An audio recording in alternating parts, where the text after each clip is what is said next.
Japan దేశానికి చెందిన ఒక యవనస్తుడు బైబిల్ అంతా అబద్ధం, బైబిల్ దేవుడు అబద్ధం అని బైబిల్ మీద పరిశోధన చేయటానికి అమెరికా దేశానికి వచ్చాడు.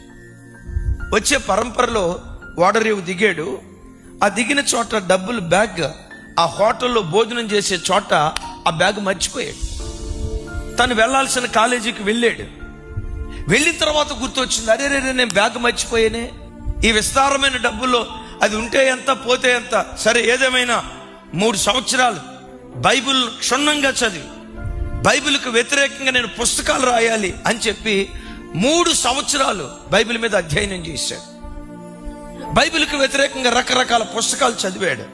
రైట్, ఇక జపాన్ దేశానికి వెళ్ళి యేసుక్రీస్తు దేవుడు కాదు, జపాన్ దేశంలోనే కాదు ప్రపంచ దేశాలంతటికీ ఈ వార్త చాటి చెప్పాలని తిరిగి వెళ్తున్నాడు.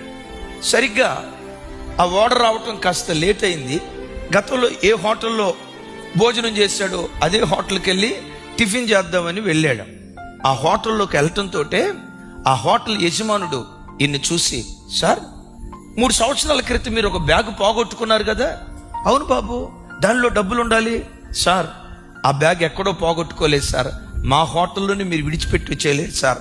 వెంటనే భార్య బ్యాగ్ తీసుకొచ్చి, సార్ ఇదేనా అని అంటంతో ఆ జపాన్ దేశస్తుడు నిశ్చేష్టుడే, 3 సంవత్సరాల క్రితం కదా ఈ బ్యాగును కోల్పోయింది, నేను లక్షల రూపాయలు ఇందులో ఉన్నాయి కదా, ఇక్కడ నేను పోగొట్టుకున్నానని చెప్పుకోవటానికి ఆనవాళ్ళు ఏమీ లేదు కదా, నా బ్యాగ్ మరలా మీరు ఎలా ఇస్తున్నారు?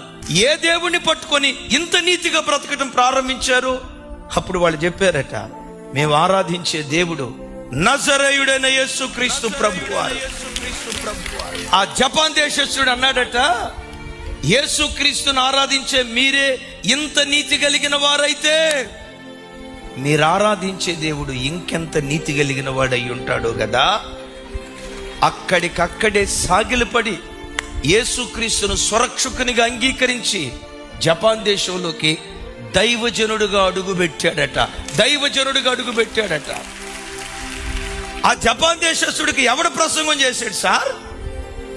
ఏ జెర్మియా పాస్టర్ గారు ప్రసంగం చేశాడు? ఏ రాజశేఖరయ్య గారు ప్రసంగం చేశాడు? ఏ యేసన్న గారు ప్రసంగం చేశారు?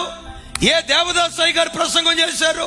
ఏ భక్సింగయ్య గారు ప్రసంగం చేశారు? క్రీస్తు పత్రికగా బ్రతికిన ఒక్క క్రైస్తవ కుటుంబం కరుడుగట్టిన వ్యక్తిని మాంసపు ముద్దగా మార్చి అన్యుణ్ణి ధన్యునిగా మార్చింది ఆ పత్రిక.